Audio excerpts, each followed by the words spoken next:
ये देखो तो क्या पढ़ देखो यार, आज हम लोग पढ़ेंगे नया चैप्टर। क्या पढ़ेंगे? अवकलन के अनुप्रयोग। अपनी कितना डेरिवेटिव देखो इधर। चलो, जैसे हम लोग पढ़े क्या समाकलन का अनुप्रयोग पढ़े ना, तो यहाँ पर किसका है? अवकलन के अनुप्रयोग। तो समझ जाओ इधर। चलो, इसमें कुछ फार्मूलेज होगा। पहले हम लोग फार्मूला समझ लेते हैं, फिर हम बात करते। देखो यार, समझो ध्यान से। चलो,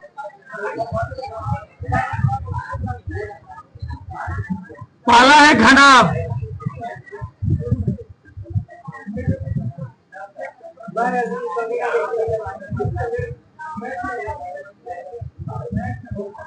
बताओ, घनाभ किसे कहते हैं? ऐसी त्रिविमी ज्यामिति जिसको क्या की, इसके तीनों भुजाओं की माप क्या होती है? अलग अलग। उसको हम लोग क्या बोलते हैं? घनाभ। घनाभ का आयतन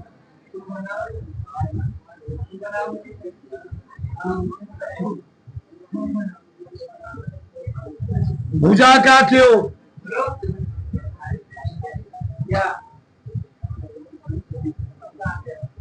ए का क्यूब घनाभ है।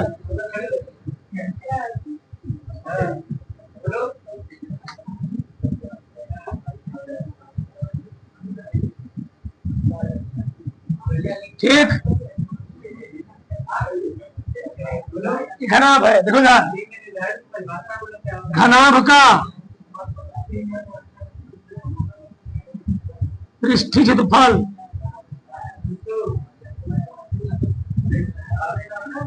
बोलो क्या होता है जी?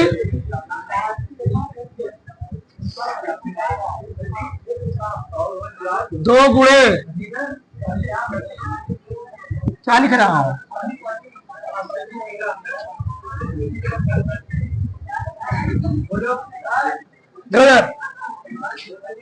पहला घनाभ, इसकी लंबाई क्या है?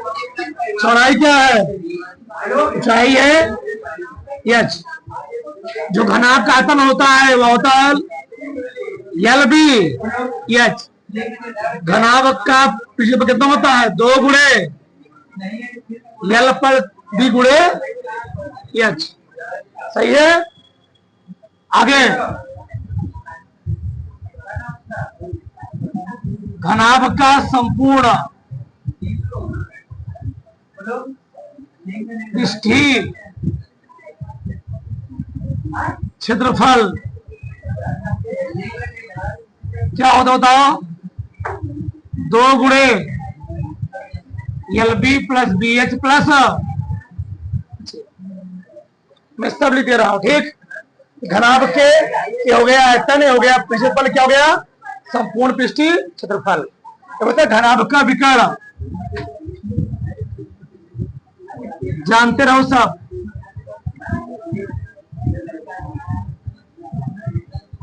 कड़ी में एल स्क्वायर बी स्क्वायर, ये हो गया घनाभ। अगला है घन क्यूब। तो घन क्या होता है?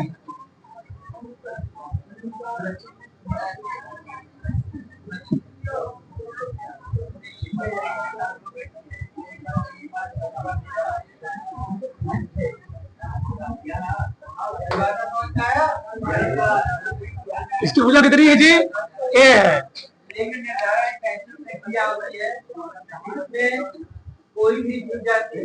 घन का आयतन तो कितना होता है? ए क्यूब। घन का पृष्ठीय क्षेत्रफल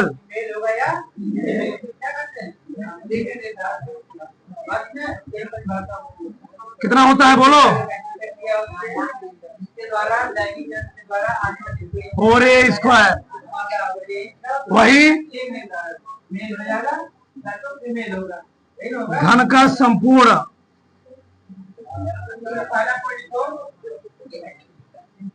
पृष्ठीय क्षेत्रफल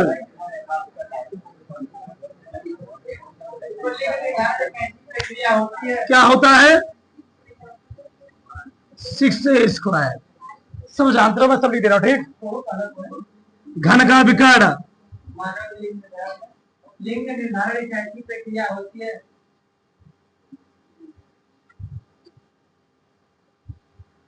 इसको हल करोगे a² plus a² plus a², कई a² 3a², तो कार्डियम 3 हो जाएगा, 3। अगला है बेलन। इसके लैंगिक क्रिया के दौरान सिलेंडर।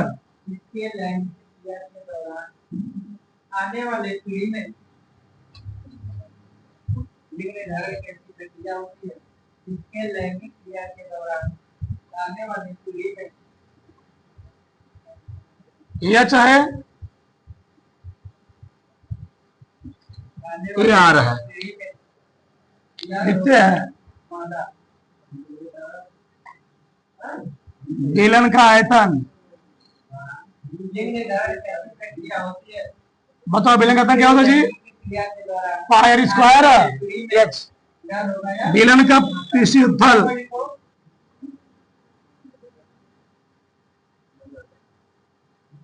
बेलन का पृष्ठीय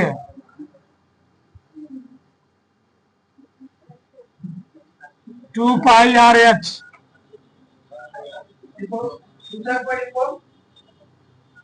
बेलन का संपूर्ण लैंगिक जन्म प्रक्रिया के दौरान क्षेत्रफल क्या होता है, बोलो? पुरुष तथा महिलाओं में 2πrh प्लस r। वही बोल दे बेलन के आधार क्षेत्रफल, बेलन के आधार का क्षेत्रफल महिलाओं में अंडाणु का निर्माण होता है। महिलाओं में πr²।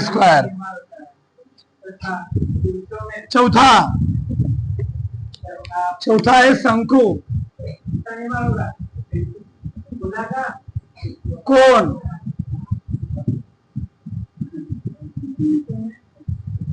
ये क्या होता है जी? शंकु ऐसे बनता है ना,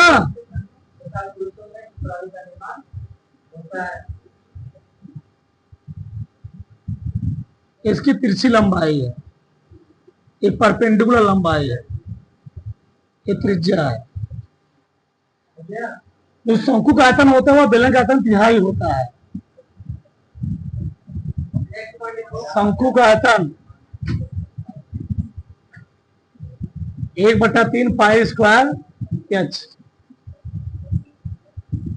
शंकु का पृष्ठीय क्षेत्रफल बोलो क्या होता है? πr/l। सब कहीं कहीं नहीं होंगे, ढकना सब कहीं कहीं जरूर होंगे। शंकु का संपूर्ण पृष्ठीय क्षेत्रफल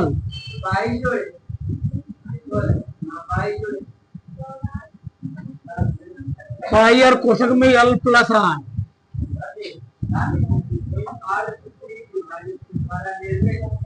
शंकु की तिरछी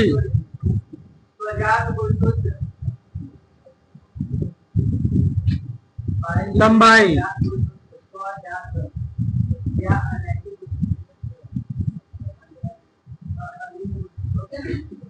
h² प्लस r²। ठीक। अगला है गोला।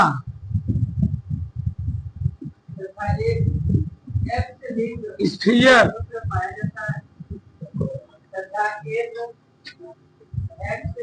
गोला है,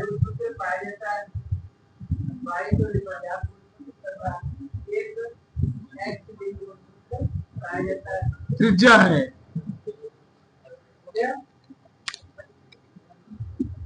तो गोले का आयतन क्या होता है जी?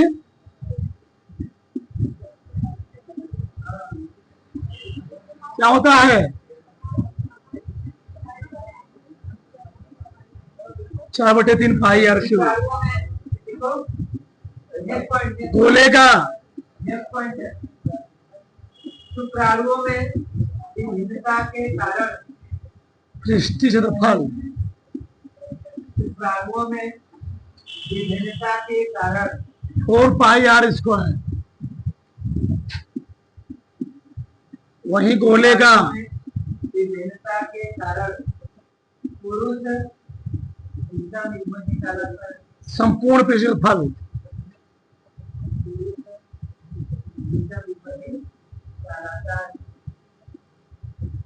4 पाई आर स्क्वायर। ये भी होता है।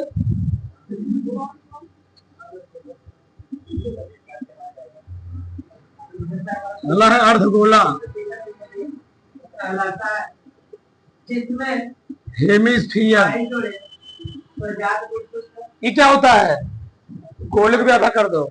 जिसमें बाई जोड़े स्वजात गुणसूत्र बाई जोड़े अर्धगोला है। तथा एक बताओ। वाई लिंग गुणसूत्र पाया जाता है या होता है तथा एक वाई लिंग गुणसूत्र अर्धगोले का आयतन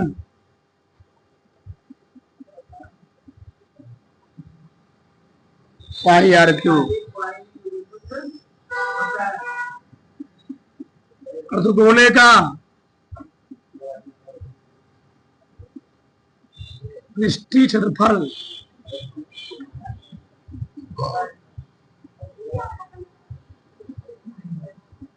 2 पाई आर स्क्वायर होता है। वही संपूर्ण बात करोगे। अर्धगोले का संपूर्ण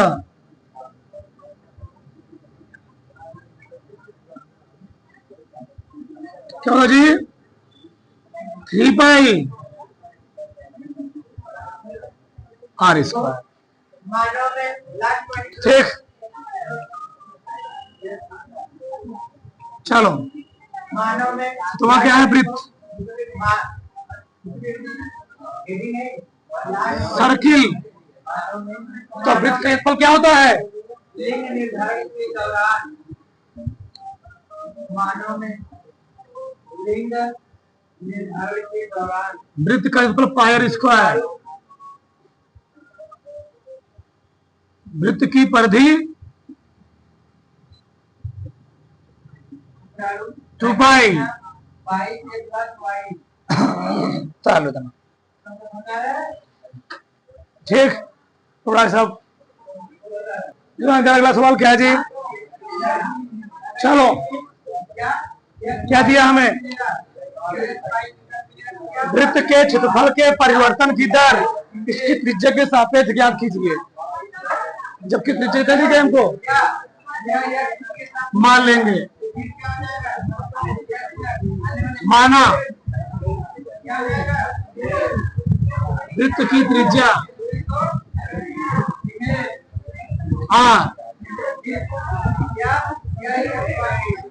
का क्षेत्रफल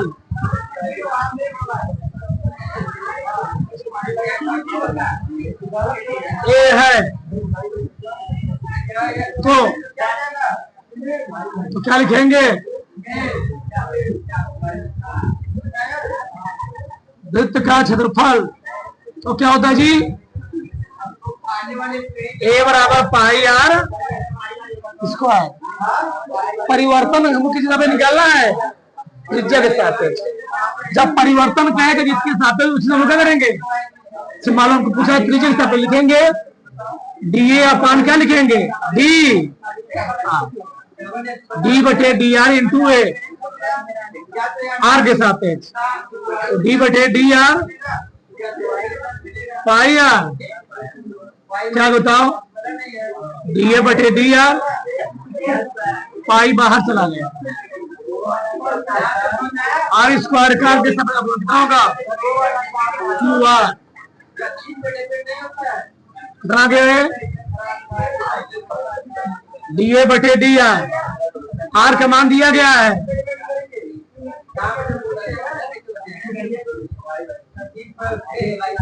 पाई गुणे 2 आर का मान 3 दूनी 6 पाई। अब प्रश्न उठता कैसे, इसका मात्रा लिखोगे। ऊपर क्षेत्रफल है, नीचे क्या है, त्रिज्या है। तो क्षेत्रफल मात्रा क्या होता है, दिया गया है।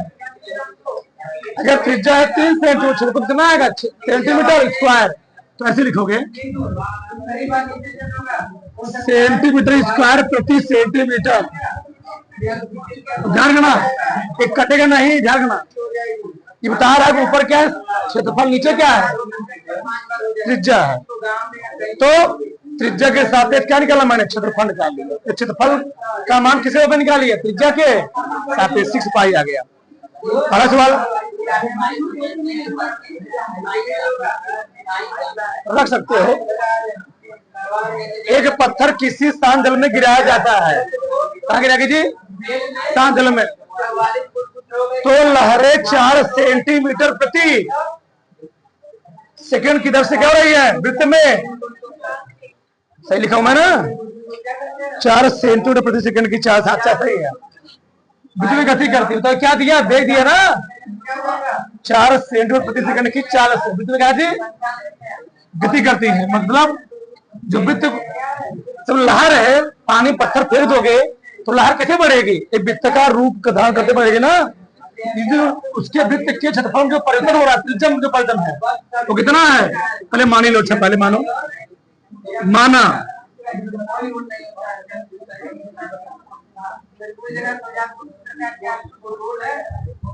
माना वृत्ताकार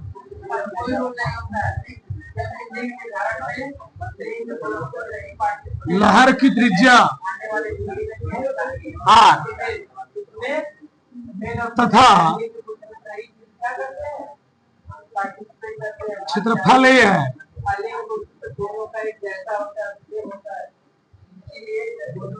तो क्षेत्रफल लहर किस स्पीड से बढ़ रही थी, कैसे लिखूंगा, यानी D R upon D T. में कैसे जाना, ऊपर सेंटीमीटर है, नीचे क्या है सेकंड है, D R upon D T. क्या दिया बताओ, 4 सेंटीमीटर प्रति सेकंड। सही है, चलो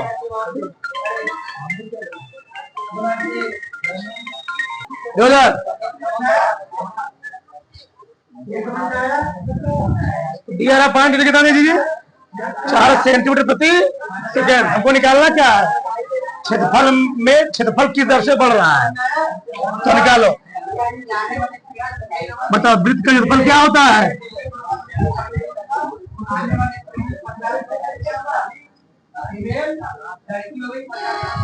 ये और क्या जी, पाई आर स्क्वायर। क्षेत्रफल किस दर से बताओ, जो त्रिज्या जो लहर उठ रही है वो किस रूप में दर पड़ रही है, डी आर बटे डी टी, 4 सेंटीमीटर प्रति सेकंड। जो क्षेत्रफल बढ़ेगा कैसे बढ़ेगा, डी ए बटे क्या लिखोगे, डी। मतलब इसका हमको टी के सापेक्ष क्या करना होगा, अवकलन करो, डी बटे डी टी पाई आर। पाई कहाँ चला गया, बाहर लिखो तब, डी ए बटे डी टी पाई गया बाहर। बताओ आर स्क्वायर का किसके सापेक्ष अवकलन कर रहे हो, ठीक है। तो क्या लिखोगे तब, 2r, आर का फिक्स करोगे, D R by D T का मान दिया गया है और त्रिज्या भी दिया गया, कितना दिया गया है 10। रखो साहब, पाई गुणे कितना इसका मान 4, 10 के 80, 80 दूना 4 दूनी 8, 4 दूनी 8 छठे 80।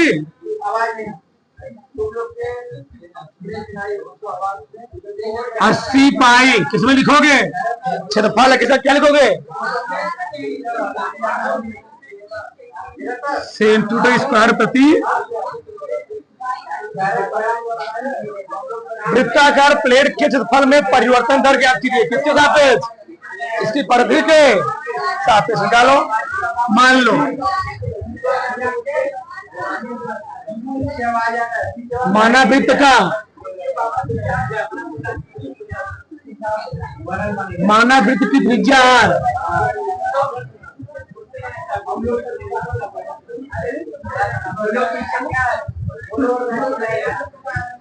क्षेत्रफल a का परिधि p है।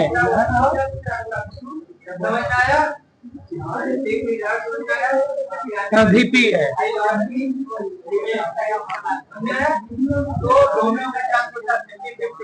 इसकी परिधि के सापेक्ष क्या जी? क्षेत्रफल में परिवर्तन की दर निकालना है।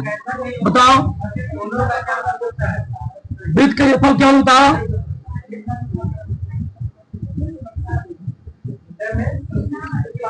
वृत्त का क्षेत्रफल पाई स्क्वायर, वृत्त की परिधि 2 पाई। ठीक, आर का मान दिया गया है। वृत्ताकार प्लेट के क्षेत्रफल में परिवर्तन इसकी परिधि के सापेक्ष निकालना है। ठीक, वैसे हम लिखेंगे इसका हम लोग आर के सापेक्ष करेंगे, यानी डी अपान डी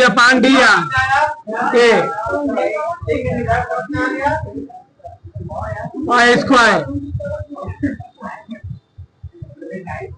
क्या हो जी यहां से? पाई 2r डी अपान डी 2 पाई डी बटे पी 2 पाई r। 2 पाई कहाँ गया? बाहर। कितना आएगा इसका उकलन?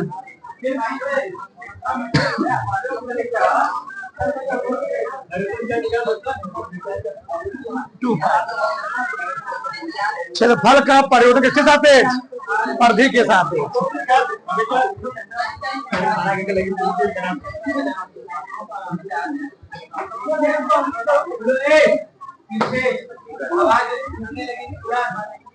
हो गया? कर गया है? तो डी अपान क्या गया? आर का मान कितना दिया हमको? 5।